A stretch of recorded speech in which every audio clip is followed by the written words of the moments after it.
Bienvenidos, estimadas, estimados jóvenes, mi madre que está ahí en la clínica viéndonos, la Claudita que está recuperando, este equipo maravilloso que hace posible el Con Dios y Ley, Laito Fonseca, Felipe, la Vivi, Pedrito Mendoza, gracias a los que hacen posible que estemos acá, ¿no es cierto? Chatío Andy, ¿no? Andrés Valverde, la familia de la Trinidad, nuestra iglesia.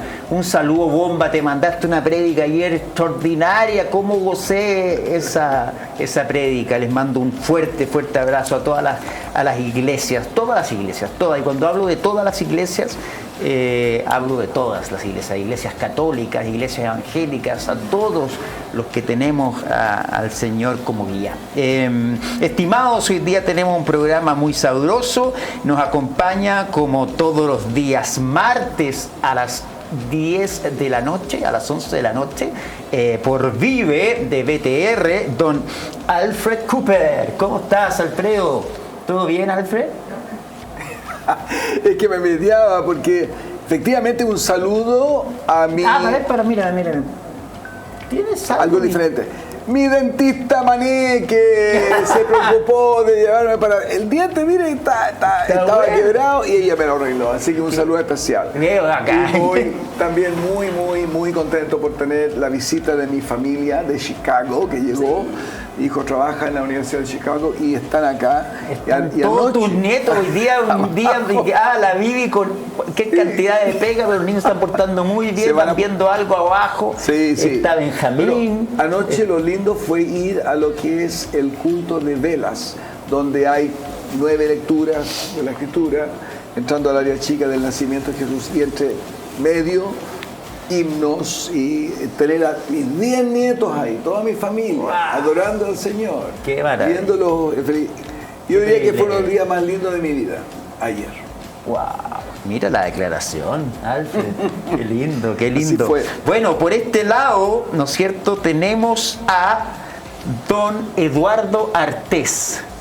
¿Cómo está, don Eduardo? Gusto saludarlo. Bien, con mucha calor. ¿Sí, y preocupado con el tema de la calor porque, bueno, ya luego vamos a tener las noticias de los incendios y esto y lo otro, y no se ve, y no por ningún lado, desde un punto de vista del gobierno, del Estado, de las instituciones en general, más allá de los bomberos que se preocupan cuando llega el momento de apagar los incendios, nada que sea prevenir los incendios. Por ejemplo, si tú vas a los lugares que se producen los incendios... ¿Hicieron una encerrona, una bomba? ¿Supo usted? Una encerrona a un carro de bombero ayer. Imagínate, pero lo que te quiero decir, por ejemplo, que no hay un plan para limpiar quebradas, hacer cortafuegos, en lugares que siempre se queman además, ¿ya? Las quebradas, sobre todo en la quinta región, normalmente acumulan ramas, desperdicio, etc. No hay grifos. Sí. A la comunidad no se le entrega, digamos, los implementos para poder defenderse o crear las condiciones. La comunidad está organizada en la quinta región. Hablemos de eso, y no tiene nada, ni siquiera un rastrillo. Hablemos de eso.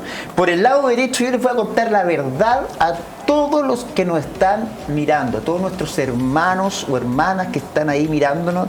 Y el programa pasado, yo me sentí con una sensación que no tenía la capacidad intelectual para ni siquiera netear en un punto que es tan sensible hoy día, que tiene a dos pueblos, ¿no es cierto?, separados, y dije, ¿a quién llamo? ¿A quién llamo para que me ayude en esta situación para poder netear intelectualmente con respecto al conflicto que tenemos hoy día entre Palestina e Israel? Y me acordé de mi amigo, de mi hermano, de un gran tipo, de un extraordinario hombre, exdirector ejecutivo de la comunidad judía en Chile, don Marcelo Isaacson. ¿Cómo estás, querido? Muchas gracias, Vasco, por la presentación. Es recíproca, la verdad que un agrado estar acá, compartir contigo, compartir con mi querido amigo Alfred. En los 16 años que ejercí como director ejecutivo de la comunidad judía de Chile, logré construir una tremenda amistad con el pueblo evangélico, con todo el pueblo evangélico y en particular con pastores, con obispos, y bueno, ni hablar contigo Vasco, contigo Alfred, que hemos hecho tantas cosas juntas, así que para mí es un honor esta invitación y por supuesto compartir acá con mis compañeros de set y bueno, acá vamos a hablar de todo. Decirte que con Marcelo ahí fue en este periodo que se introdujo la idea de un capellán judío en el Palacio de la Moneda, que fue el día de hoy. Capellán. Así es. Alfred fue un pilar de ese fundamental. Que faltaba algo, tener solo cristianos ahí. Fue importante. Qué buena. Bienvenido, Marcelo. Y por el otro lado tenemos a Pablo Targarona. Pablo, querido, bienvenido.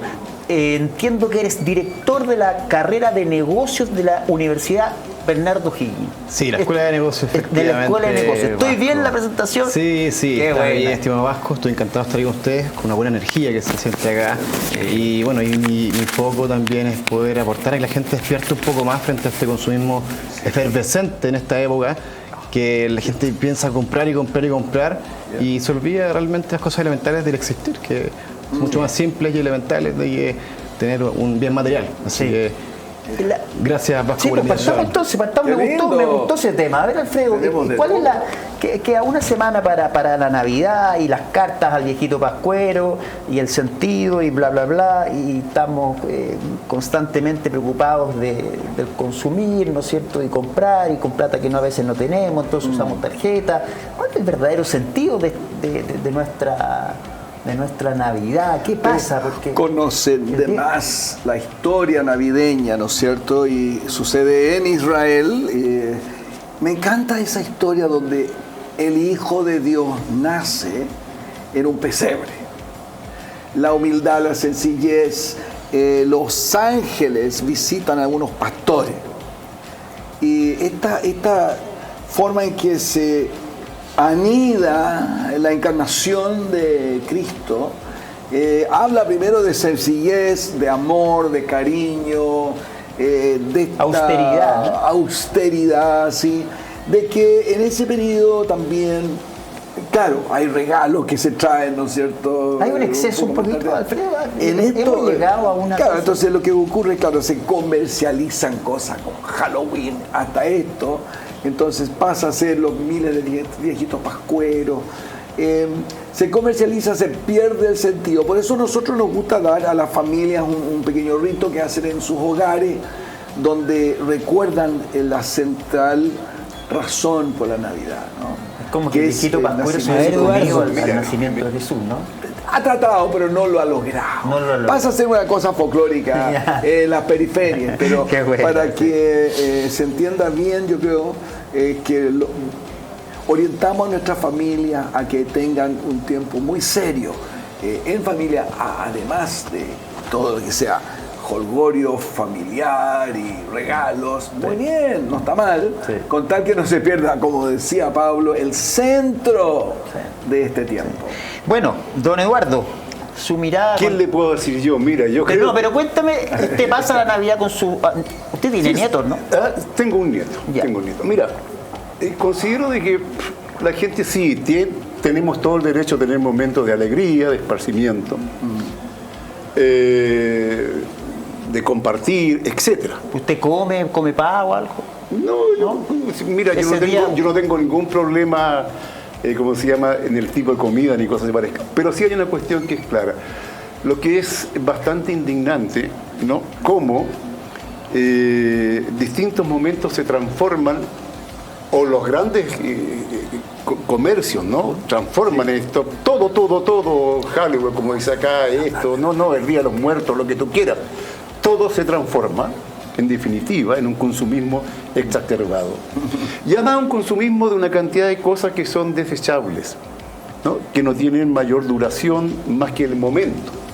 La gente se encalilla, porque la mayoría, bueno, para otras personas es un momento de salvar un poco el mes, porque gracias a la venta de un montón de artículos que son de amplio consumo, pero de muy mala calidad, ¿no?, pueden salvarse y tener alguna economía. Entonces, es una complicación de cómo se llama el sentimiento sobre eso. En su caso, usted tiene un nieto de qué edad, lo pasa con él, ¿con quién pasa la Navidad? Bueno, a esta altura ya lo pasamos menos porque ya tiene 19 años, entonces ya claro, ya tiene sus propias preocupaciones como es normal. Perfecto, ok.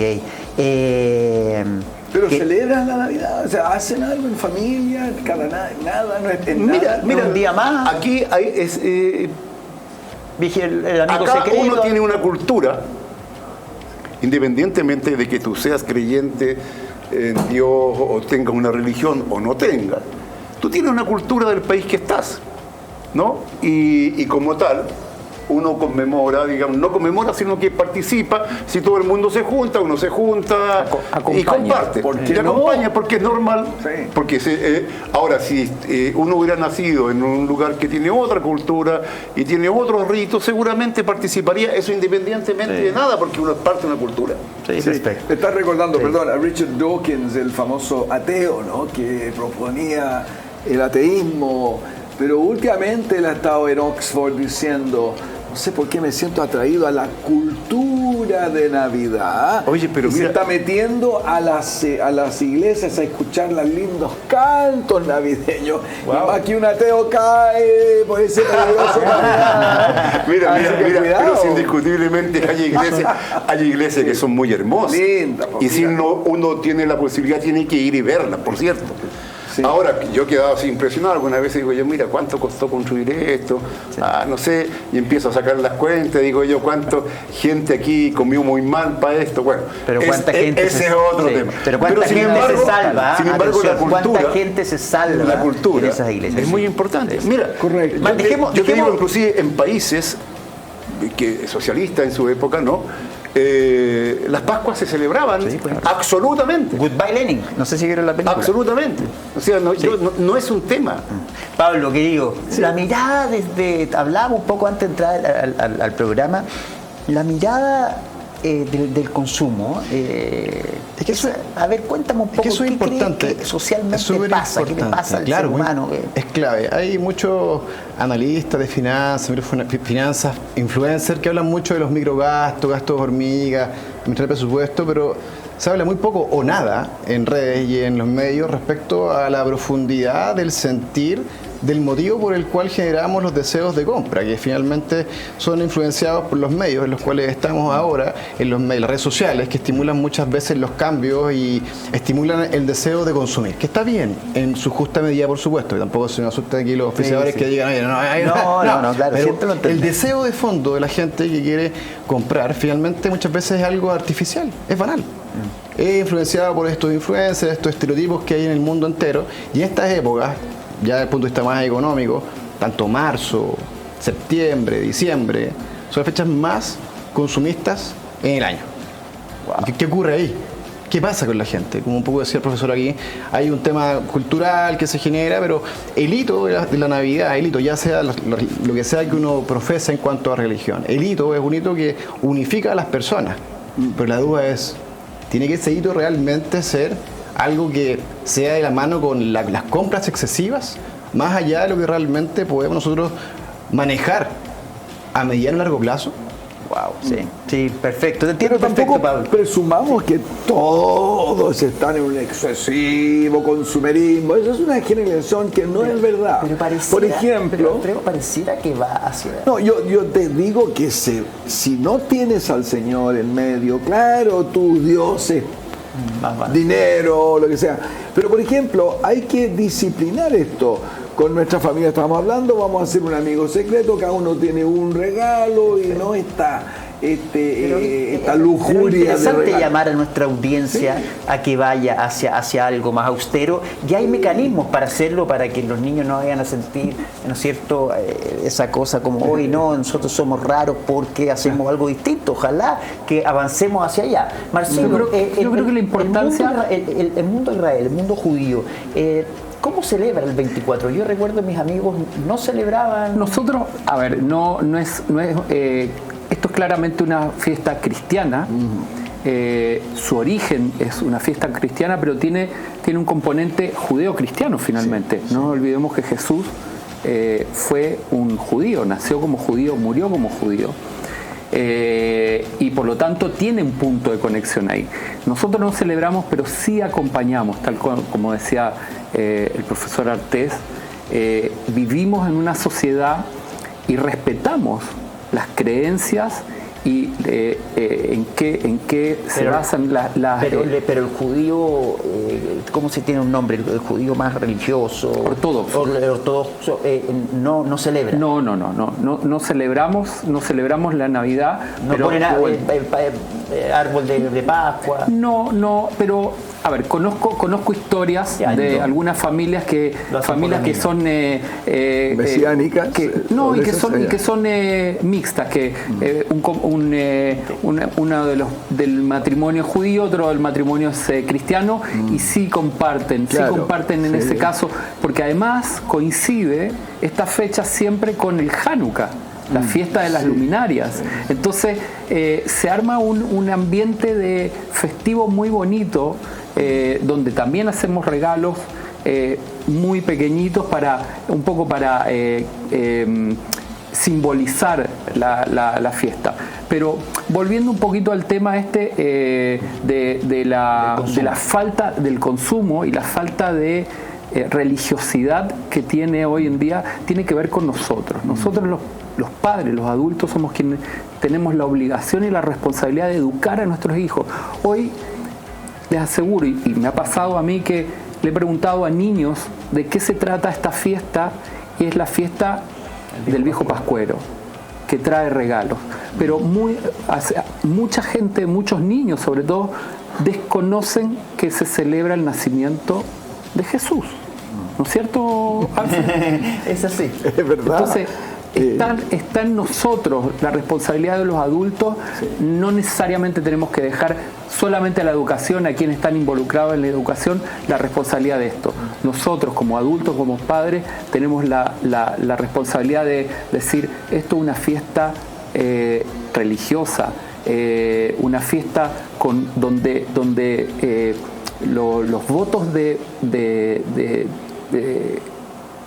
pobreza hay que destacarlos por sobre todas las cosas, y la espiritualidad que eso significa y que ganas genera. Claro, me gustó esa palabra, porque me estimula, mi querido amigo acá, ¿no?, que de tantos tiempos, pero este programa busca una nueva dimensión de espiritualidad, dale diferentes dimensiones y diferentes significados a eso, pero yo hice mi tarea. Por ejemplo, el profesor me dio una tarea de leer de nuevo Engels y Marx, y lo hice, le repasé el materialismo estricto, ¿ya? Y me acuerdo los días que me atrajo mucho, eso me atrajo como una inexorable marcha de la historia, pero materialismo como filosofía, después fácilmente llega al materialismo como estilo de vida. Todo lo que hay en materia, ¿por qué no entonces gozar de ella?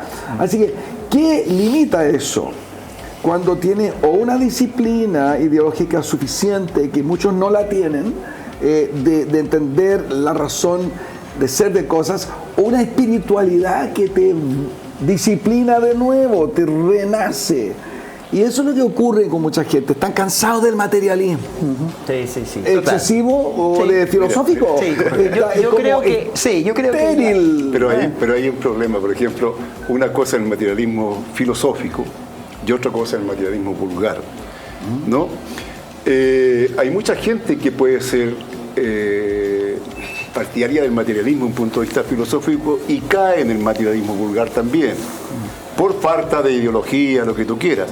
Hay mucha gente que es idealista y que tiene una concepción religiosa y cae en un materialismo vulgar y se llena de cosas, ¿ya? Y anda en busca nada más que de aquello. Es decir, yo creo que son dos cosas distintas, hay que dejarlo claro, porque normalmente muchos, cuando hablan de materialismo, pareciera ser que sea un problema nada más que la adquisición de cosas y una cosa vulgar, ¿no es cierto?, que no tiene nada que ver, es una concepción de la vida, es una concepción hasta del universo, de lo que tú quieras. ¿Sí? Puedes compartirla o no. Ese es otro tema, ¿no? Yo estoy claro y me quedaron claras todas sus posturas y en pro del tiempo. Vamos a pasar al segundo tema. La verdad es que supe de casualidad que nuestro profesor y director Pablo Targarona, profesor y director en la Facultad de Negocios de la Universidad Bernardo Higgins, nos tiene una papa. Yo no lo sabía, se los prometo que no lo sabía, pero me encontré que don Pablo Targarona era compañero, porque el tema que viene dice: Maite Orsini y el abuso del poder piden la expulsión de la parlamentaria del Frente Amplio por implicancia del caso Valdivia, y me levanta la mano y me dice: Vasco, yo fui compañero de curso de Maite Orsini. Dime eso, por favor, Pablo, me dejaste loco. Fue totalmente improvisado. Increíble. En caso ¿Cómo era nuestra diputada Maite Orsini cuando ¿Cómo era niña? la Maite? La Maite fue una gran amiga mía cuando estábamos chicos, muy chicos, gran amiga de pasar horas y horas por teléfono hablando hasta la madrugada, conversando teléfono fijo. Tuve una relación muy, muy buena, muy cercana con ella, y vi todo su desarrollo en el colegio hasta ya bien grande. Y ella, bueno, es una persona que está en política no por azar, es porque desde muy pequeña también ella tenía una personalidad. O sea, ella trabajaba de chica en Juego con los Niños, en Canal 13 Cable. Tenía una personalidad muy fuerte, ya mucho más madura que unos niños que éramos en esa época, y siempre tuvo una característica que iba sabía llevar los problemas.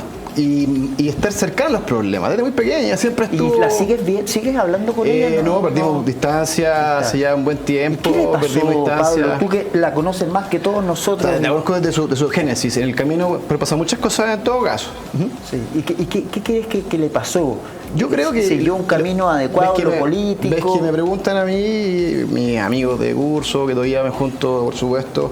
Mi mirada siempre ha sido de que la Maite tenía siempre una especie como de adrenalina frente a los conflictos. Desde muy pequeña siempre estaba metida en problemas de todo tipo. Todo tipo era ella con una tendencia inhumana a los problemas. Y eso lo ha mantenido en el camino, y yo creo que la política le calza perfecto a su perfil de gestión de problemas, porque es una especie de loop, de como ya, problema, salgo, entro y... ¿Y en el colegio te acordáis de algún problema? De algo que le haya... Sí, pero ahí después me van a mis amigos, van a decir... No, pero alguna cosa sí la anécdota. O sea, eso son cosas, ¿no? O sea, cosas puntuales, conflictos con profesores, temas que igual son quizás más como privados desde el momento del curso en sí, pero siempre estaba con una cantidad de problemas y conflictos importantes en la Maite, pero los manejaba, y muy inteligente.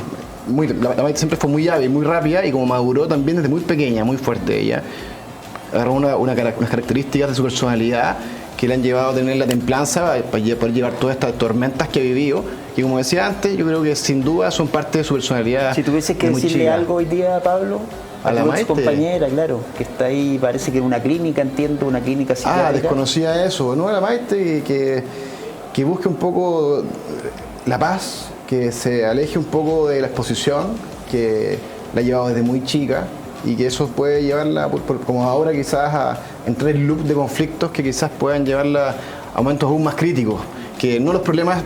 O sea, los problemas en el mundo de innovación, los problemas son oportunidades, ya uno los maneja, problemática, oportunidad. Pero si uno se empieza a enfrascar en los problemas como algo que le genera una adrenalina o le da alguna productividad al mismo problema sin buscar una solución, eso puede llevar a vivir en el mundo de los problemas y caóticos, que tal vez puede llevarla a cosas mucho más complejas que las que están ahora. Ojalá que no, me equivoque, por supuesto, pero si uno va viendo la historia de la Maite, desde muy chica ha estado metida en diferentes conflictos, y para atrás del colegio hay cosas que son, pero ya era más chica, pero eso ya está bien que no nos cuente porque son más chicos. Pero mi consejo es... arañó Claro, estuvo por ahí también, por esa impulsividad inquieta, también éramos muy amigos, ambos somos muy inquietos y bien... ¿Y era polola, no, cuando es chica? ¿Conmigo? No, polola. ¿Sí? ¿Contigo? No. ¿Contigo? No, o sea, pero algo. Sí, pinchamos por ahí un poquito, pero... tenemos! ¡Esto es increíble! Yo voy a explotar. Oye, esto no está en ningún lado. Fue improvisado. Era plano. Fuimos amiguitos. Fueron amigos con ventaja. La verdad que fue mi primer amor cuando estábamos chicos, y yo la amaba realmente mucho. Y estas cosas ya me reta después en la casa. Bueno, pero bueno, fue una relación muy cercana, de mucha conversación, de mucha buena onda, pero por ahí siempre salía para atrás yo porque estaba con los más grandes, ella y yo ahí quedaba mirando, pero por ahí algunas cosas pasaron cuando chico, pero le deseo lo mejor a la Maite y que se recupere lo que está viviendo, que es muy caótico, por tanto, poder que adquirió, mal gestionado, puede ser difícil para que ella pueda enfrentar un futuro próspero en lo que le queda de carrera política. Oye, lo que me dicen en la muela de la que te salvaste, me dicen, no, oye, pelado, aquí no, te dicen que yo soy pesado después, ¿ah? De la que te salvaste, me dicen, pelado, Fonseca, te pasaste, pelado, después te voy a andar llamando para entrevistarla y te va a hacer, ¿ah? Oye, bueno. Gran confesión de Pablo. Oye, se pasó, esto pasa con Dios y ley, aleluya, diría Alfredo, aleluya, mira la confesión. ¿Qué pasa con Alfredo y Marcelo con la adicción al conflicto? ¿Qué hay? O el caso Orsini, Marcelo, el caso Orsini, duro, suave, como tú quieras, desde tu forma. ¿Qué mirada tienes de este como abuso del poder? ¿Qué es lo que se plantea en la opinión pública? Yo creo que muchas veces cuando uno está en posición de poder pierde la perspectiva de las cosas. Y yo creo que eso es lo que le pasó a Maite, digamos, estando ahí uno se siente poderoso y creo que todos en algún momento hemos estado en esas posiciones y de repente nos desperfilamos, nos perdemos en los reales objetivos de nuestros cargos, de nuestras funciones. Llegamos ahí. Exacto. Y probablemente no haya un trasfondo de generar daño. Simplemente, por ejemplo, en la llamada esa que ella le hizo a una generala de carabineros, probablemente la intención fue ayudar en ese momento a su pololo, a su amor. Claramente, ahí es donde se pierden las perspectivas de cómo hacerlo, claro. Porque ellos son funcionarios públicos elegidos democráticamente y tienen que rendir cuentas a sus electores, en definitiva. Y eso es lo que cometen errores, como tú bien sabes, en el tenis, como se dice en el tenis, errores no forzados, claro. Exactamente. Y ahora, nadie está libre de pecados, a propósito del programa donde estamos, y personalmente yo creo que hay que tal vez ayudar, orientarla a donde, más que descalificarla, más que acusarla, más que tratar de ayudarla, sí, porque bueno, y obviamente no solo ella ha estado involucrada en este tipo de cosas, hay mucha gente. Hay algo en Chile además que es como que hay algo que es como por ser compadres, por tratar de ayudar. Muchas veces se saltan las leyes, se busca el abuso del poder, viene por todos estos casos audios. ¿Cuánto de eso es? A ver, bueno, claro, hablemos con el abogado. No, si hablemos con el gallo Lampa y... Exacto, pero ahora mira, eso me encanta la Biblia. Es tan certera. Es el mejor análisis de la naturaleza humana. Por ejemplo, en Salmo 94, te asociarás con reyes corruptos que por decreto fragúan la maldad, que conspiran contra la vida de los justos y condenan a muerte al inocente. O sea, en esos tiempos, está hablando de 3.000 años antes de hoy, hace 3.000 años atrás, está esta corrupción del abuso del poder. Pero el salmista dice, pero el Señor es mi protector, es mi Dios y la roca en quien me refugio. Esta idea de la virtud, la conciencia, que se puede levantar en medio de la corrupción y ver a Dios poner su mano allí. Hay una corte de apelación más alta que los hombres, ¿no? Ahora en el caso creo que es muy menor a lo que estoy hablando acá. Sí, estoy llevando esto ya a un plano de corrupción más mayor, pero Dios está por encima al que confía en Él. Por favor, Pablo. Sí, que ahí, un poco bajando al tema de la Maite, también hay que entender de que ella, de los 10 años, ya era una persona altamente expuesta en los medios, entonces también en su forma de ser y su personalidad, ella era una persona poderosa igualmente desde muy chica, por lo cual el sistema en el cual estamos inmersos, para ella era parte de algo que tenía en el bolsillo desde muy pequeña, y tal vez con el tiempo ha tomado más poder formal asociado a cargos que ha tenido, como ya sabemos, por lo cual se genera una cosa bastante, una mezcla bastante imperfecta, que sin duda ella puede ser una muy buena diputada posiblemente, pero esa mezcla de poder informal que tenía antes por exposición mediática más el poder formal, tal vez a ella le cuesta discernir en algunos contextos hasta qué punto puede moverse o no moverse en sus decisiones. Súper. Oye, para complementar, lo que sí está muy muy mal, hacer abuso del poder para ocultar errores graves como lo que estamos viviendo en estos últimos días de abusos sexuales, donde ahí sí... tú dices, claro, como tratar de proteger a un presunto violador, ¿no es cierto?, que es Jorge Valdivia, que presuntamente tiene una causa ahí que está en prisión preventiva, y llamar a la fiscal Parra porque lo que yo entiendo es que ella le manda un WhatsApp a la fiscal Parra. Ahí claro, ahí hay un tráfico de influencia que no le podemos dar cabida. ¿O te refieres a casos más serios como Monsalves, gobierno, abuso de un poder ya casi difícil de contrarrestar, a no menos que las pruebas? ¿Qué pasa con Eduardo? ¿Qué pasa con los partidos políticos que hay una discusión ahora si es que hay que como pedirles currículum a los futuros cargos públicos? ¿Qué te pasa con ese tema? ¿No es cierto? Te hago una bajada. Pero yo voy a contestar un poquito. Porque el Frente Amplio se tiene que pronunciar, me imagino. Míralo, yo creo lo que le pasa a la diputada es más allá del grado de conflictividad que tuviera o no cuando era muy niña, muy joven, ¿ya? Las personas, ahí vamos a entrar en contradicción, las ideas caen de la sociedad en la que viven, del entorno, de la influencia, ¿no? Entonces, si tú vives en una sociedad que es totalmente competitiva, donde yo primero, yo segundo, yo tercero, y si queda algo es para mí también, indiscutiblemente que eso va a permear todas las formas de actuación. Más aún en una institucionalidad como la nuestra, que se vanagloria de ser democrática. Sin embargo, una vez electos en tal o cual cargo, son verdaderos reyesuelos que quedan ahí instalados y nadie los mueve. Todos.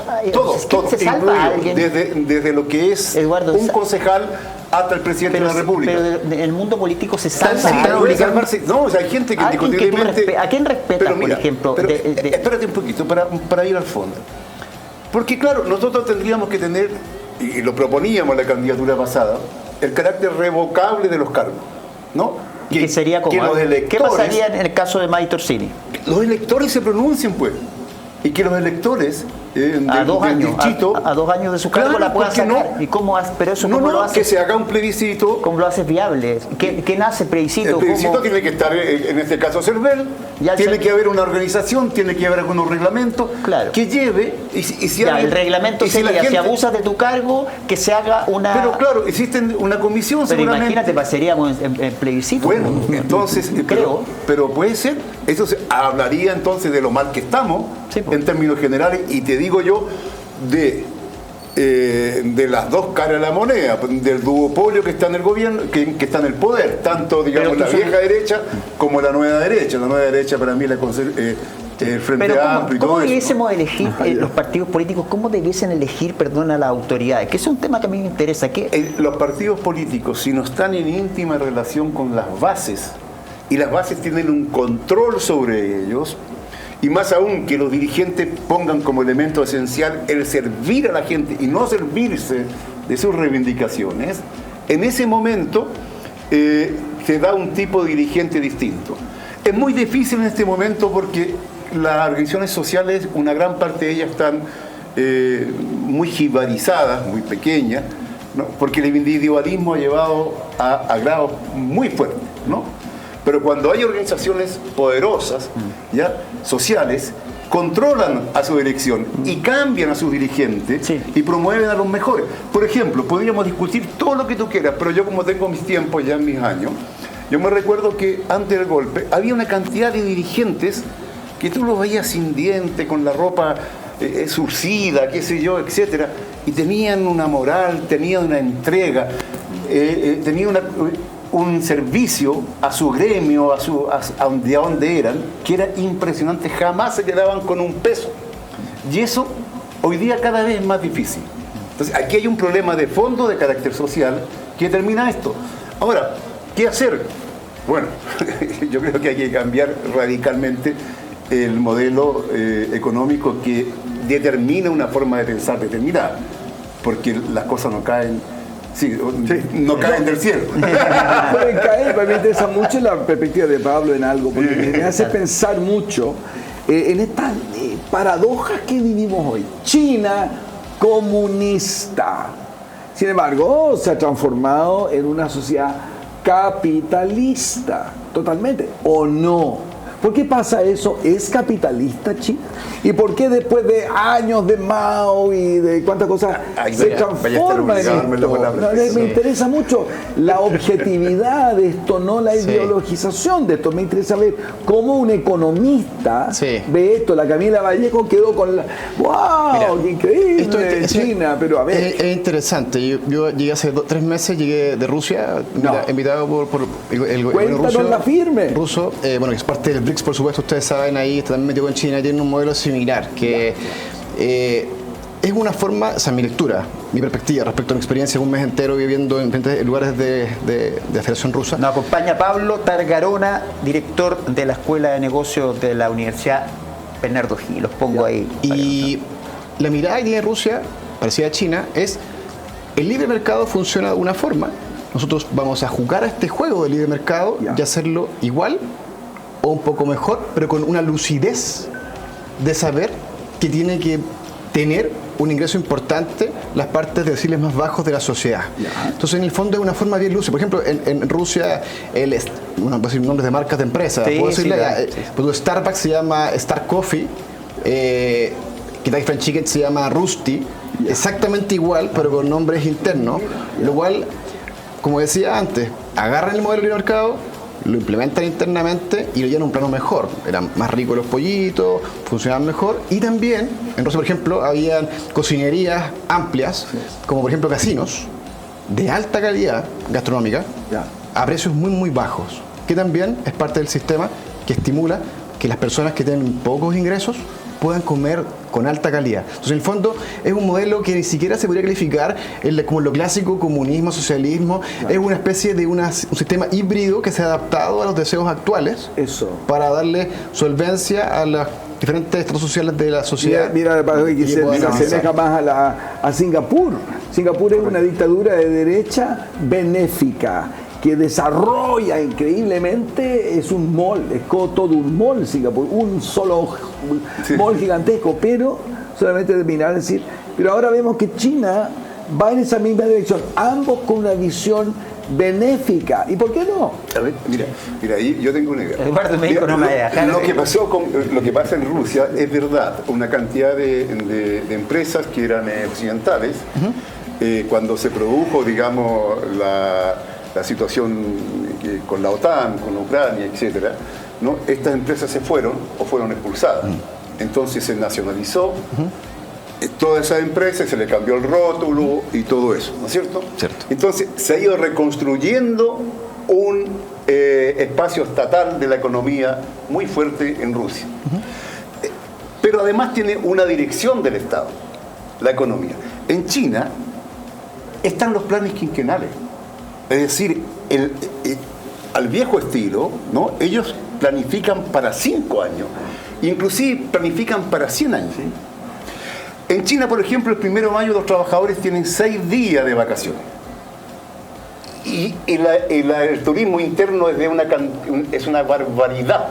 ¿Y la productividad cómo lo hacen ahí? ¿Cómo funciona ahora la productividad con 6 días feriados? Piensa tú los niveles de productividad que tiene China, y es la primera economía del mundo hoy día, y que además tiene un trato con distintos países que ellos usan una forma que le llaman ganar ganando. Ganas tú, gano yo. Estamos en vivo, entonces ponga el micrófono, me dicen de ahí. Pusieron más o menos así. Pero lo que hay... Ganar es un concepto. Entonces, lo que ellos tienen... Pasa, Pedrito. Tienen una economía que ellos llaman socialista con características chinas. Ellos consideran de que están en la etapa de que se deben desarrollar las fuerzas productivas, ¿no? Una vez desarrolladas las fuerzas productivas, yo he estado en China, por eso te digo también. Yo también, sí. ¿Ya? Y he estado yo estuve como en Manhattan, porque eran los edificios parecidos. Yo estuve conversando con bueno, pero lo que te quiero decir es que ellos buscan pasar luego ya a una sociedad de un socialismo más avanzado. Más avanzado, más con mayor característica de carácter colectivo. Pero para eso tiene que desarrollar ¿qué cosa? Las fuerzas productivas. Tú no puedes socializar la pobreza. Tú no puedes nivelar hacia abajo. Tienes que nivelar hacia arriba. Tienes que desarrollar. Y si tú no pasas ese tema, simplemente vas a errar. No, porque si no tienes la capacidad de satisfacer toda la demanda que hay y ahora, por ejemplo, tú que estuviste en China y todo eso, te das cuenta de que, por ejemplo, que está centrada la economía china en este instante, en gran medida, en el consumo interno.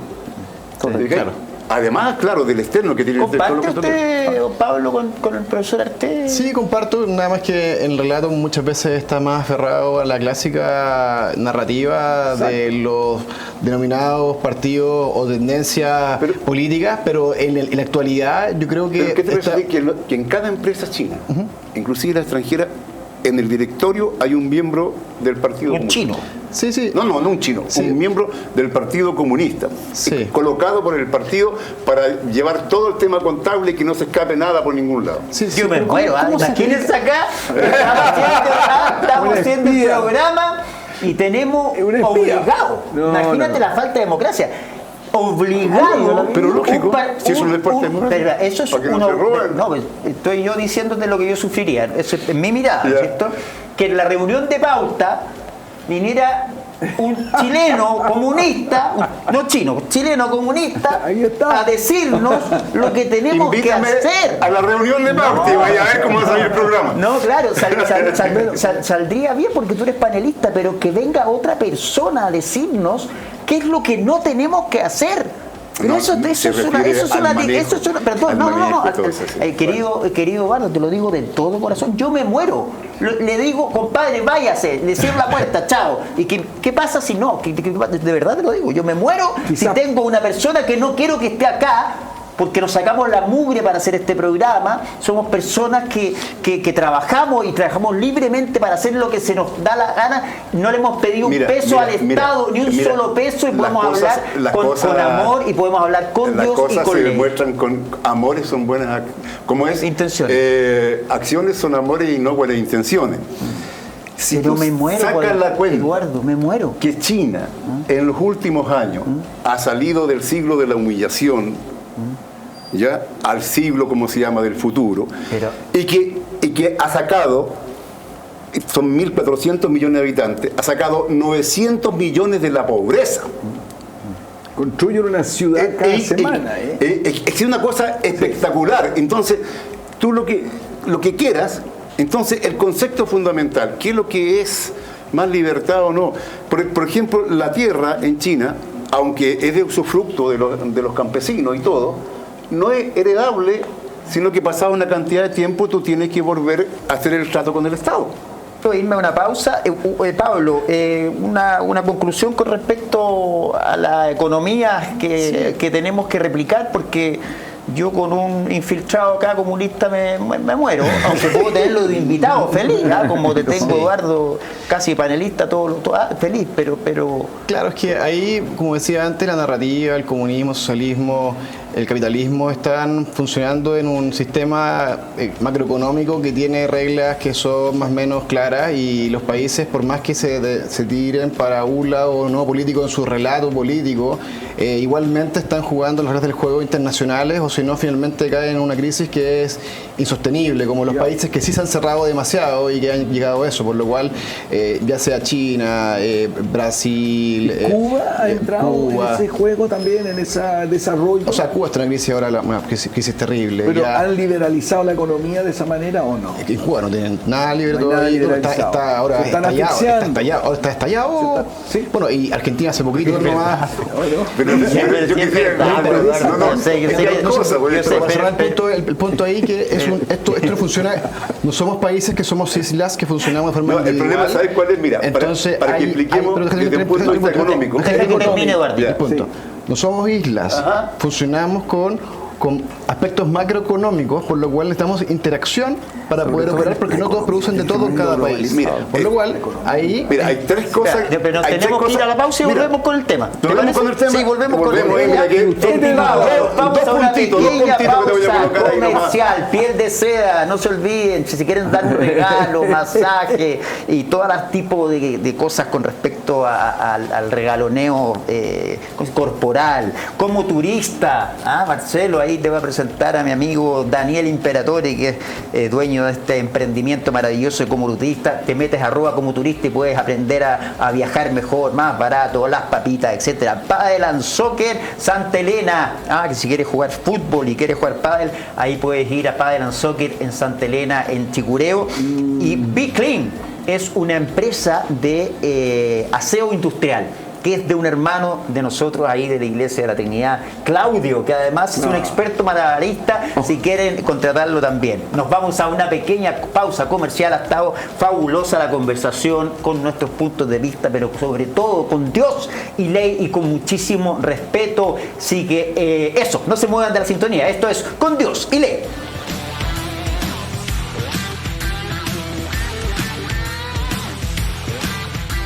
Estimados, ya volvemos. Muchas gracias por seguir aquí con nosotros.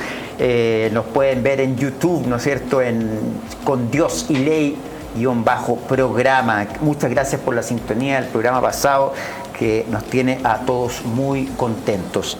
Profesor Artés, no quiero ser maleducado y quiero darle la palabra, y usted iba a redondear el tema. Un par de cosas nada más. Mira, desde un punto de vista económico, y eso lo plantea incluso en su obra casi un año antes de morir, Los problemas económicos en la URSS, José Stalin.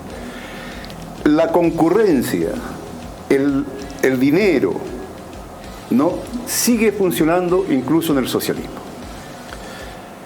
Entonces, si tú no tomas en cuenta esa ley que es económica, ¿ya?, y tú sacas una ley en el soviet, por decirlo, para decir no existe eso, vas a ir al fracaso. Porque según eso usted. No, desde un punto económico es así.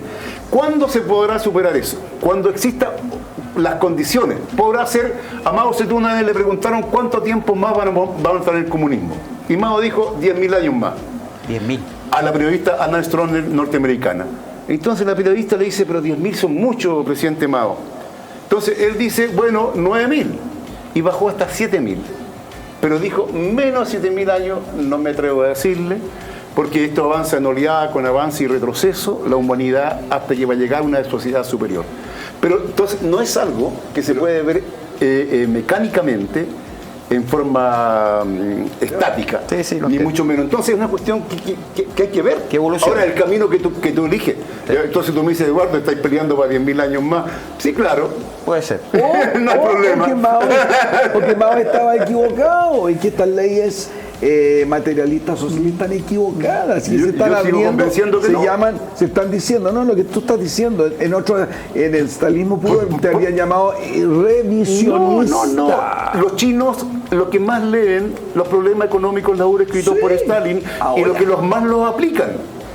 Ahora, pero en un momento por eso entraríamos ya en una cuestión. ¿Y qué pasa en Israel con leyes económicas? Lo que quería complementar, o una pregunta, un interrogatorio que yo tengo, que como occidental no comunista es difícil entender cómo en un país que cómo convive o cómo se mancomuna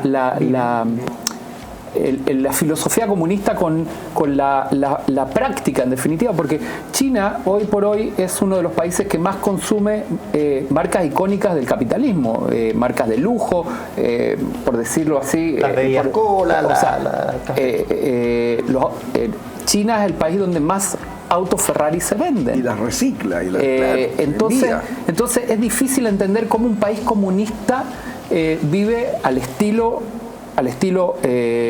capitalista de libre comercio. Es que ahí está.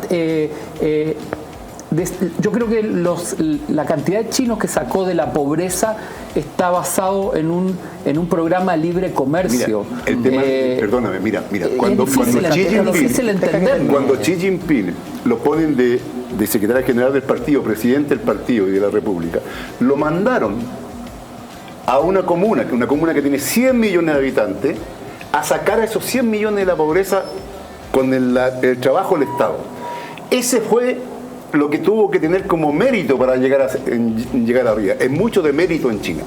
Entonces, ahí pasa un elemento que es el siguiente. La revolución china es la revolución de nueva democracia. Se llama democracia popular. La democracia popular es una perspectiva hacia el socialismo. Entonces, no existe ni ha existido nunca una sociedad comunista. El comunismo va a ser cuando, según lo que nosotros planteamos, cuando ya no exista la explotación del hombre por el hombre y hemos alcanzado la liberación del ser humano del trabajo a través de la robótica, la ciencia, que pueden pasar 10.000 años más, 20.000 años más, no sé. Es un proceso que tú llegas que te liberas. Pero comunismo como tal, partidos comunistas a la cabeza, sí, que con aciertos y errores buscan ir caminando tras ese objetivo que puede demorarse muchísimo. Ok, Alfredo, ¿sabes qué fue interesante que leía?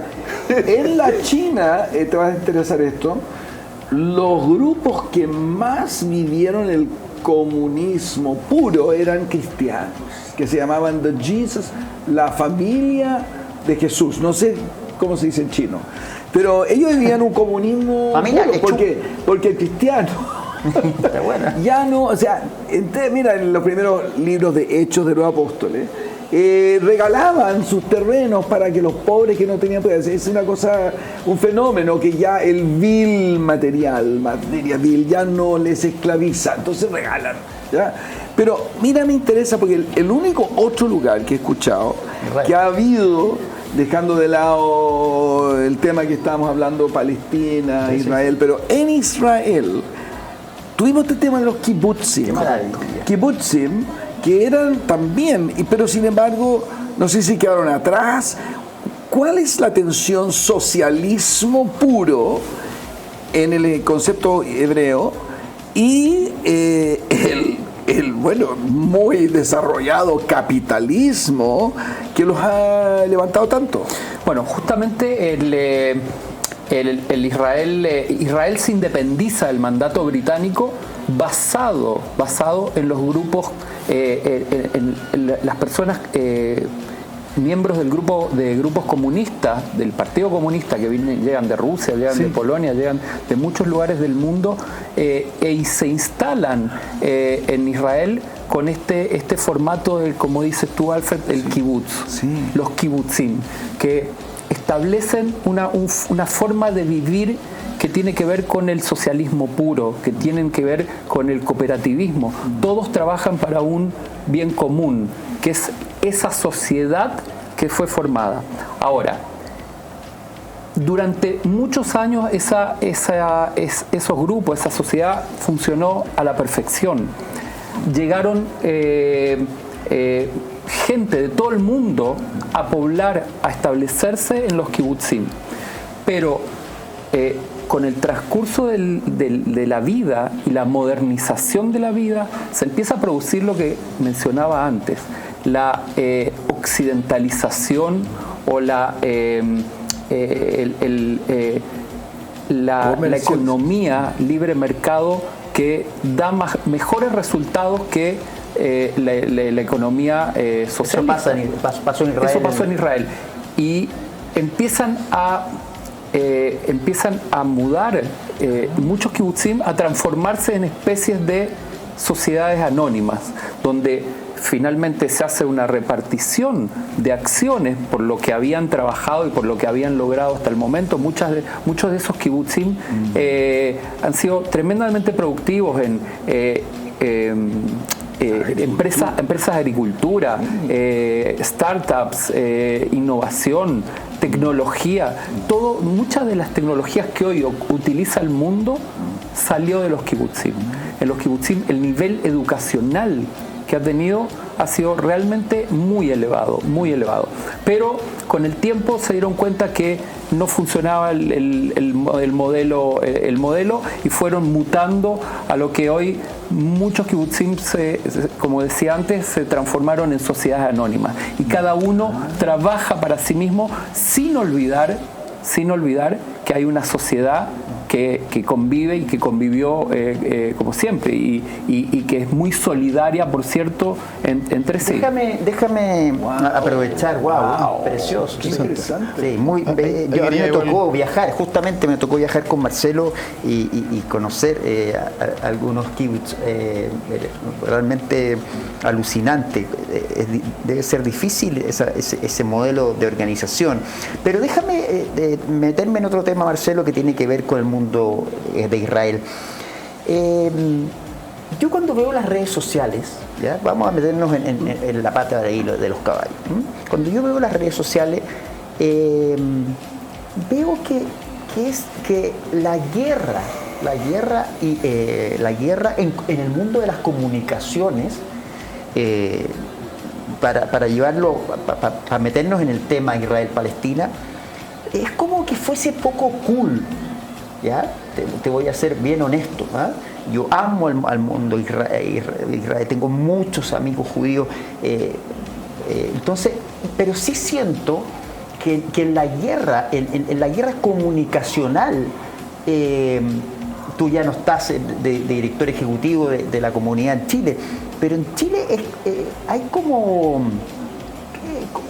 que es más masivo el apoyo al pueblo palestino. ¿Qué te pasa con esta mirada que yo tiendo a sentir, que me parece injusta? Aquí doy mi opinión, me parece injusto con respecto a eso. A ver, no sé si compartes mi teoría, porque nosotros estamos en un mundo, en un círculo donde sí tengo amigos judíos y todo, pero que la guerra comunicacional, la víctima palestina se impone a veces. Esa víctima que no, para mí no es víctima, pero eso es para mí, ¿no? Sí, sin duda que eso ocurre. Es difícil explicarlo, Vasco, porque, por ejemplo, ahora que el tema está muy candente, está en la agenda internacional, el tema Siria. Sí. En Siria ha habido, a lo largo de la historia del país, millones de muertos. Y nadie ha dicho nada, ni Naciones Unidas, ni ninguna organización, ni Amnesty Internacional, ninguna organización ha levantado la voz por los muertos de Siria. Sin embargo, cuando se trata de Israel, el tamaño de la lupa es gigantesco. Y saltan todos y todos se golpean el pecho y se dan con una piedra en los dientes de qué es lo que ocurre en Israel. Cuando en Israel, lamentablemente, hoy está viviendo una guerra que probablemente el ciudadano común no tiene la culpa ni de Israel ni de Palestina, pero esto que se vive tiene que ver con historias de muchos años que ha sido difícil poder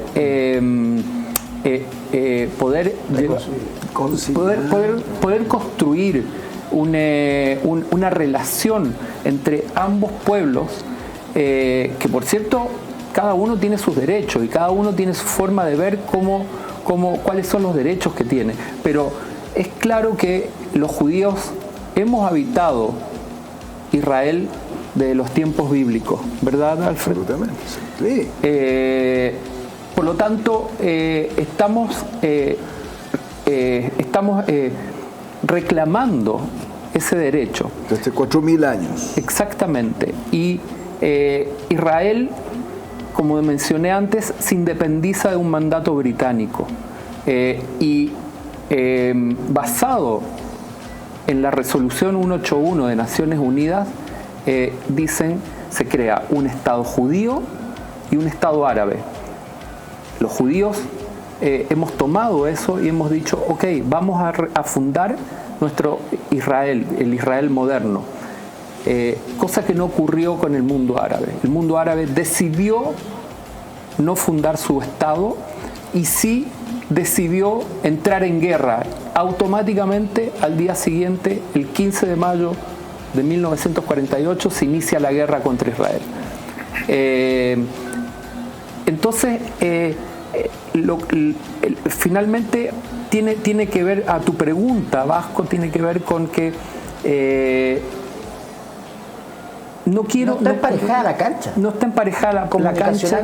Hay muchos años de... Siento que me van a decir que no, que todos los medios de comunicación son pro judíos y qué sé yo. No, al contrario. Que es lo contrario. Al contrario. Hoy por hoy los medios de comunicación no tienen un favoritismo por la causa judía. Cuando dicen que los judíos son dueños de los medios de comunicación, no es cierto. Es un mito eso que se levantó. Y tiene una raigambre, todo esto tiene una raigambre antisemita que se ha generado a lo largo de la historia también. Y eso es muy claro. Hoy, cuando hablamos del antisionismo, que muchas personas dicen que los judíos no tienen derecho. Ese es el sionismo. El antisionismo, los judíos no tienen derecho sobre la autodeterminación por la tierra de Israel. Eso es antisionismo. Y el antisionismo hoy se convirtió en el antisemitismo de entonces. Y eso es lo que finalmente tiñe la objetividad de los medios de comunicación cuando la importancia de emitir un juicio en torno a esto. Sí. Bueno, me imagino que aquí el profe Artés y con... Es complicado porque es contra tu opinión y la opinión que tiene la misma. Lo primero que tener claro cómo se llama... Pero yo soy más ignorante, así que la pelea conmigo es más fácil. Pero no interrumpas porque ahí se nos va a complicar. ¿Ya? Lo primero que hay que tener presente es lo siguiente. Hace 76 años justamente, ¿cierto? 48, Occidente, y fundamentalmente Inglaterra, con la necesidad de tener un portaaviones natural de Occidente en Asia Occidental, se produce toda esta emigración de europeos de religión judía, rusos, alemanes, ingleses, etcétera, polacos, etcétera, ¿no?, hacia Israel. Gente que no tenía ideas incluso mayormente sobre Palestina. Ahí estaban los palestinos. Segundo, el movimiento sionista, ¿no?, en su primer congreso en Basilea, plantea la necesidad de tener un lugar físico, concreto, ¿no? 1879, no me acuerdo bien la fecha exacta. Y pone distintos lugares. Uno de ellos era, como se llama, Israel, y era como el cuarto. Creo que el primero era la Patagonia, por acá en Argentina, con Chile. Y esa no es una fantasía, está ahí, escrito. Por otro lado, se produce una emigración entonces de europeos, quienes producen arrebatar en forma lícita e ilícita, comprando a veces y a veces expulsando a los habitantes palestinos originarios de sus tierras. Y empieza la colonización y la ocupación de Palestina. Eso es lo que sucede, ¿no? Y no se respeta ni siquiera los acuerdos de Oslo, ni ninguno de los acuerdos de la partición. Entonces estamos frente a un fenómeno de una colonización extranjera, ¿no? Antes que las Naciones Unidas creara el Estado de Israel, el país de Israel, ¿no?, convivían palestinos, judíos, algunos que estaban allí, pero mayoritariamente eran palestinos. Entonces, son personas que vienen... Perdón, los judíos también eran palestinos, porque sí, la región se llamaba Palestina. Y todos son semitas. Y todos son semitas, por lo tanto no puede haber... Pero me permite, yo te dejé perfectamente que tú hablaras tranquilamente, porque con ese trata de cerrar el tema para que te conteste. Claro, pero mi relato fue no en relación al ataque de los palestinos. Me va a permitir que yo siga con lo mismo. Pero ciérralo para que pueda contestarte Marcelo. Pero dame el mismo tiempo. Sí, porque si no, no. Sí, mismo tiempo. Es simple. ¿Ya? Tenemos nosotros que, por ejemplo, en el caso de los palestinos, son semitas. Y son auténticamente semitas. ¿Quiénes serían, no sé, si esas tribus perdidas en Etiopía podrían ser más considerados, digamos, que aquellos que son de religión judía? Yo no soy antirreligioso. Y jamás seré antijudío en cuanto a religión. Pero, como no soy anticristiano, pero sí soy antifiducia, así como soy antisionista. Todo lo que es la variante. Ahora bien, lo que está pasando, mi estimado, en Siria es una barbaridad, porque no puede ser que lo que era el líder de Al-Qaeda, uno de los líderes de Al-Qaeda, es hoy día quien dirige Damasco, ¿no? Financiado por Estados Unidos, con las bases militares que le han robado el petróleo, ¿no? En toda la zona de Kobane. Tengo la información. Sí, tiene la información porque es pública. Hoy dijo, ese líder dijo que no financió, y segundo, nadie lo financió. Él ha planteado en este instante la expulsión de los palestinos que ahí llevan, viviendo desde el año 48, porque hay grandes comunidades, e inclusive en este instante hay degollamiento de personas de origen cristiana. Después te vas a poder replicar. Palestina a mano de esos terroristas. Llevamos el mismo tiempo. Dale, Marcelino. A ver, los judíos, efectivamente, producto de la dispersión de la tierra de Israel, no nos olvidemos que Jerusalén fue fundado por el rey David. El rey David era judío. Por supuesto. Cuando los judíos salimos de Egipto, nos liberamos de la esclavización del faraón, vamos caminando por 40 años hacia Canaán, la tierra de Israel. Y llegamos y ahí no había palestinos. No había palestinos. Los palestinos llegaron desde Grecia, que se llamaban los filisteos, que llegaron a lo que hoy es la Franja de Gaza, y que se asentaron en esa región y empezaron a crear su cultura. Pero finalmente eran árabes. La cultura palestina se empieza a forjar a partir del 67, 1967, cuando en ese momento el líder de la OLP, Yasser Arafat, crea la OLP justamente, y se empieza a forjar la cultura palestina. Hasta antes de eso, los palestinos eran árabes, que estaban compuestos por grupos musulmanes y grupos cristianos. Y judíos. Y judíos, por cierto, como mencioné antes. Eran todos. Los judíos que yo conozco, judíos que vivían ahí antes del 48, que hoy viven en Chile, y su pasaporte original dice palestino. ¿Por qué? Porque fue de alguna manera denominada por las culturas que invadieron los romanos, los otomanos y posteriormente los británicos. Invadieron esa zona y la tenían que denominar de alguna manera y la denominaron Palestina. Claro ejemplo es que el primer diario judío que hubo ahí en esa región se llamaba The Palestine Post. La filarmónica conformada por judíos era la Filarmónica de Palestina. Y hay toda una serie de simbolismos que tiene que ver con la tierra, pero no tiene que ver con la cultura. Reitero, los judíos siempre han vivido en esa región. Y como judíos tenemos el derecho a proclamar a la tierra de Israel como la tierra judía, como el Estado judío que hoy existe. Y el derecho a vivir y convivir en paz con los vecinos. Sí. Eso no lo han lamentablemente, han ingresado, independiente de los gobiernos, han ingresado los grupos terroristas financiados por Irán, financiados por no puede llamar a la resistencia contra el colonialismo, no, la soberanía, la independencia de los palestinos como terroristas. Eso yo no lo aguanto aquí en este programa ni en ningún programa.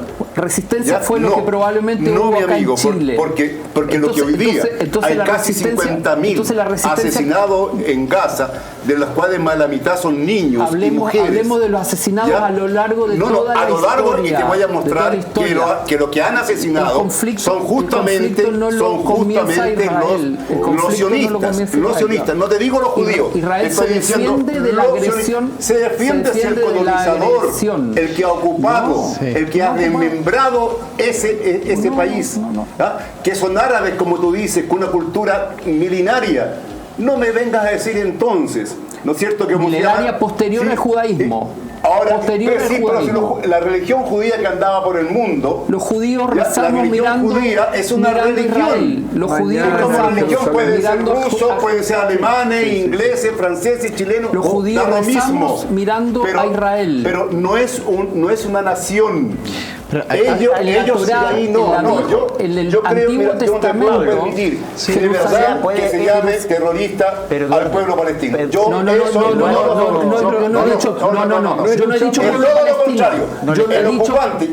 pueblo palestino. No he dicho pueblo palestino. No ponga la masacre que están haciendo en este instante. Tienen 900 bombardeos. La aviación, ¿cómo se llama? Sionista en Damasco, en lo que es Siria, están destruyendo, y te voy a decir más, están ocupando aldeas enteras de los drusos y de los demás. Oye, y esa noticia muy breve. Dice la aclaración que esta guerra no tiene nada que ver con los pueblos. Por eso el profesor habla que yo mencioné como el pueblo palestino como terrorista. No. El pueblo palestino no es terrorista. Hablé de grupos terroristas. Y sus organizaciones que luchan por la libertad y la autodeterminación no son terroristas. Mira, para mí, jamás está declarado te voy a decir, jamás no es terrorista porque es un partido político quien dirigía, gobernaba. Sí, claro, tenía el gobierno. Jamás no es terrorista. Tenía el gobierno. No en lo que es la Franja de Gaza, que era una verdadera cárcel de 2 millones de personas a cielo abierto. Si es que no nos ponemos de acuerdo de que jamás es un pueblo no fue elegido democráticamente. Si no nos ponemos de acuerdo que jamás es un pueblo terrorista, yo me rindo y vamos. Dale, Al-Qaeda, mencionaste Al-Qaeda como grupo terrorista. Al-Qaeda y Hamas son primos hermanos, por decirlo. Dejemos hablar a los rusos como se llaman a Pakistán y tú debieras saberlo. ¿No es cierto? Extrapolamos el tema y ahí, profesor Arte, me llama la atención en su relato porque habla de muerte y genocidio. Usted, una cita que dijo antes, citó a Stalin. ¿Y cuántas muertes hubo bajo su liderazgo? O sea, esa paradoja en el relato me llama la atención porque se habla de un tema acá en particular de las muertes, masacres, y usted está informado de la cantidad de muertes que hubo en los liderazgos de Stalin que usted citó en este programa hace un momento. Yo te propongo una cosa. Tú estuviste en Rusia, ¿cierto? Estuviste en el metro Moscú, estuviste en todos lados, ¿ya? ¿Por qué crees tú que Putin y los rusos cada 9 de mayo definan con la olla el martillo y con la figura de Stalin? Sean de derecho, no. Pueden ser de derecha, pueden ser inclusive la Iglesia Ortodoxa rusa tiene como ícono a Stalin y lo han convertido en un santo, porque según ellos... Yo hablaba de la muerte nada más. Según ellos... No, es que tú estás hablando de la muerte. La muerte asociada a un liderazgo... Tú no puedes plantear los 24 millones de soviéticos que murieron para enfrentar al nazifascismo, para liberar justamente a una cantidad de presos que eran de religión judía, gitanos y comunistas, ¿no? para derrotar al nazismo, porque esa es la verdad, ¿no? Quienes lo derrotaron fueron los soviéticos, y ellos gastaron o pusieron, fíjate, ¿sabes cuánto? 24 millones de personas. Y cuando hay algunos escritores que dicen que esos 24 millones es muerte del comunismo. ¿Y los campos de Siberia? Profesor. ¿Y los campos de Siberia? Según busco acá, Stalin fue directamente el responsable por 10 a 20 millones de muertes mandadas por él. Eso no habla de los mandados por él, tenía una puntería increíble. Mandados. Quiero hablar de otros. No, pues, es que no se pueden tirar cosas así. Bueno, es que también podríamos decir respondiendo una pregunta. Pero eso es lo que tú dices, no es verdad. No es verdad por ese hecho. El pueblo ruso actual, aún hoy día, levanta monumentos a Stalin y a Lenin. El pueblo ruso actual. Déjalo que ellos digan si fueron asesinos o no. Déjalo. No, por la historia. Ya, pues, ahí está la historia, pues la historia la hablan ellos. Yo nada más que hablo de datos y de conceptos. Sí, pues, ahí tienes tú el dato. Y hablando de datos, que hable el pueblo. Dale, Alfredo. Hay un elemento que a veces nos olvidamos, ¿no? Que el consenso no fue solo un mandato de Naciones Unidas de que el pueblo judío tuviera de nuevo su Estado, sino que el mundo entero estaba de acuerdo, aparte quizás de ese grupo que atacó al tiro, que se entiende. Pero no olvidemos que, a ver, la población de una ciudad que quizás, La Habana, 3 millones, 2 La Habanas enteras fueron llevadas a los campos de concentración y los hornos de Hitler en una atrocidad histórica que cuando el mundo la supo dijo, ¿cómo permitimos algo así? Y fue tan claro que debía de haber una reparación de alguna manera. Entonces fue fácil entender que ese edicto de las Naciones Unidas favoreciera, lo digo así, tomando la mano, mi querido hermano, que esa pérdida tan grande, tan terrible, pero a inocentes, a gente llevada como ovejas al matadero, sin causa. Esa es una matanza, eso es un genocidio, eso requiere de reparación. Y creo que fueron reparados en esa instancia. Por eso el mundo entero está de acuerdo. Lo que sí ha habido dificultad. Pero la independencia del Estado de Israel no está basada en el Holocausto. No, yo te hablo de es un derecho ancestral a la tierra de Israel. Estoy contigo, solamente explico el consenso mundial que hubo sobre este tema que nos olvidamos. Déjame terminar nomás, decir que ese factor es tan importante y dará la ecuación porque hubo una enorme aprobación al tema en ese tiempo. ¿Ya? Una pregunta. De que no se resolvieron adecuadamente otros conflictos, no necesariamente es culpa de Israel ahí. Claro, las cosas han tenido que defender.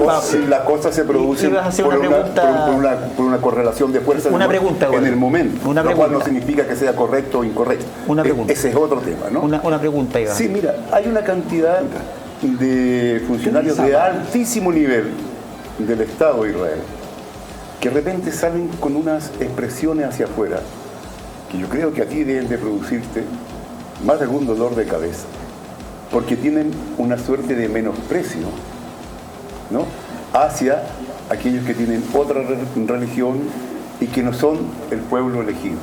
Claro, esa es la pregunta. ¿Ya? Eso te genera... porque lo cual no está en todos los judíos, pero existe.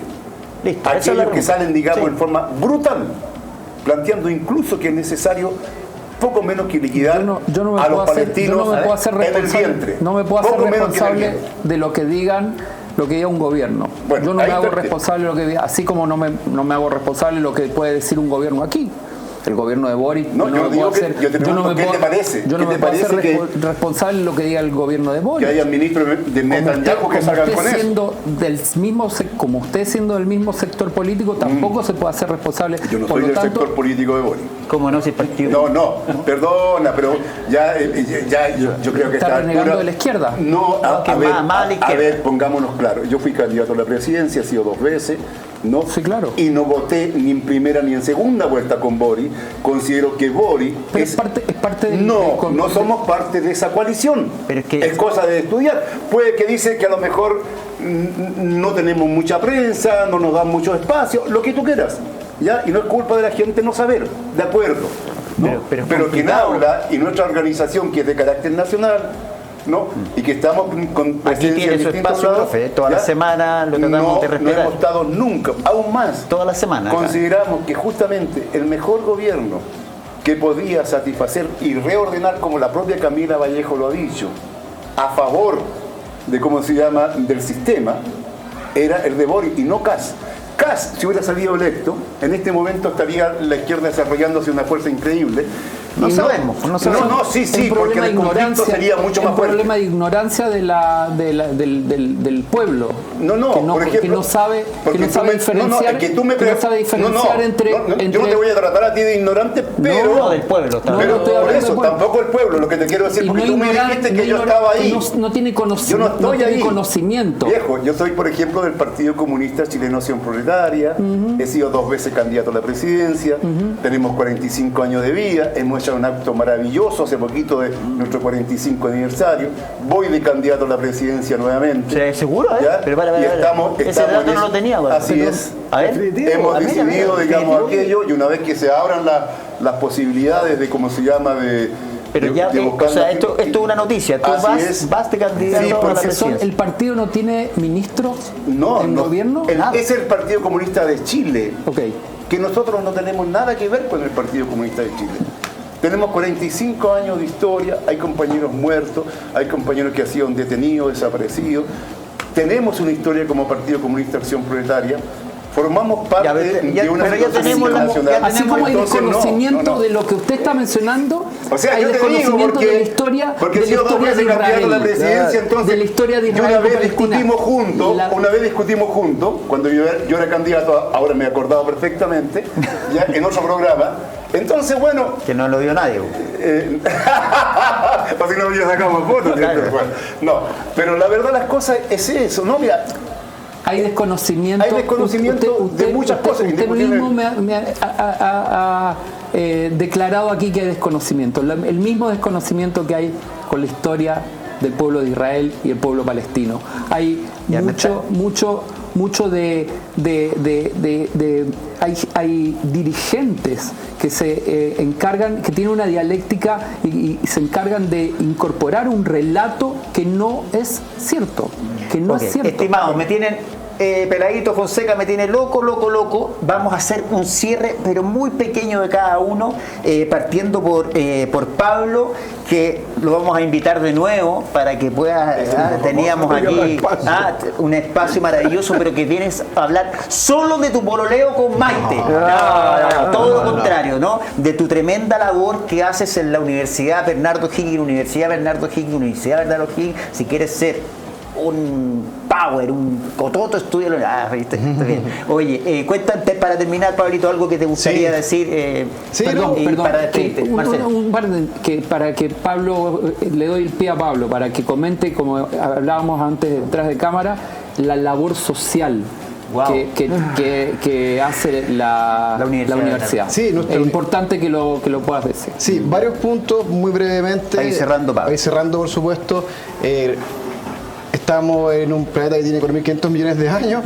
Los espacios territoriales que buscamos movernos ahora, los partidos políticos, todos pueden ir cambiando en esta transición energética que estamos viendo ahora hacia la carbono neutralidad, nuestra 4.0 a 5.0, y en nuestra universidad estamos formando justamente personas de bien que puedan avanzar. Tenemos actualmente carreras vanguardistas como mecatrónica también, y que permitimos que llegue gente de todo tipo de partes de Chile a nuestra universidad y los apoyamos y los empujamos a que puedan avanzar y cumplir sus sueños. Y no solamente pensando en ser trabajadores para alguien, sino también puedan ser emprendedores, que den empleo a personas y puedan tener una vida cercana a sus sueños. Maravilloso, gracias Pablo por estar acá y no va a ser la última vez que te tengamos. Profesor, querido, ¿alguna...? Sí, yo quiero, mandarles un saludo a la Escuela de Periodismo de la Universidad. Sí, tienen un máster ahí en comunicaciones. Bernardo Higgins. He estado en la radio, me han invitado los profesores, he estado con los estudiantes. Ha sido muy buena, la acogida. Además, ese día había una cantidad enorme de chiquillos que me estaban esperando ahí, así que fue extraordinario. ¿Ya? Un saludo para ellos. Y nada, la papita pues, de que va a ser candidato a presidente. Pues. ¿Cuándo se supo? Y ya está. Bueno, tienes tú la primicia. Mira, en el programa.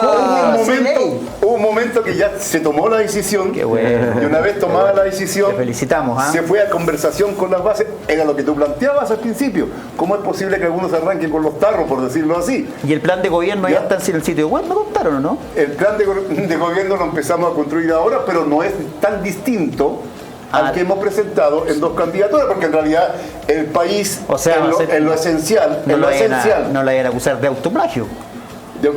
También puede ser, también. Pero no, los fenómenos de la desigualdad, la lucha de clases, el tema del problema de la independencia. ¿Cuántos votos sacó la vez pasada? 115.000 votos. 115.000. Para llenar 2 estadios nacionales, que no es una cosa menor. Son 5. Y pensamos que esta vez sí que tenemos posibilidades de... Mira, vamos a ir a Bueno, vamos a tener programa así de simple. Marcelo, querido, fue un gusto. Quiero verte muchas veces más para tener una visión, ¿no es cierto?, de cuerpo y alma, diría yo, de la problemática judía israelí. Y yo, como te digo, los quiero mucho, así que gracias por venir, por algunas palabras que quieras decir o hacer, no sé, para despedirte. No, para mí realmente fue un honor compartir, como dije al principio, con amigos, también con el profesor D'Artés. Yo creo que estos espacios enriquecen el diálogo y como digo yo siempre, aunque estemos en desacuerdo, siempre va a haber un lugar, un punto donde podamos estar de acuerdo y el debate finalmente enriquece las posiciones. Y gracias a ustedes, gracias a ti, Alfred, por la amistad que tenemos, y quiero realmente hablarle al mundo cristiano, que son grandes amigos, tuya, Marcelito. Grandes amigos del pueblo judío, que agradezco porque oren y recen por el pueblo de Israel, que recen por la paz en Israel, y siempre vamos a estar muy, muy agradecidos de toda esta hermandad que hemos construido a lo largo de la historia con el mundo cristiano. Así que de verdad, muchas gracias. Alfred, yo gracias, hablé Marcelito. La semana pasada de cómo en mi congregación, perdón, esto no es triunfalismo, pero tengo a palestinos y judíos mesiánicos, tú conoces, ¿no? Que yo les digo, ustedes siguen siendo judíos, vayan a la sinagoga. Correcto.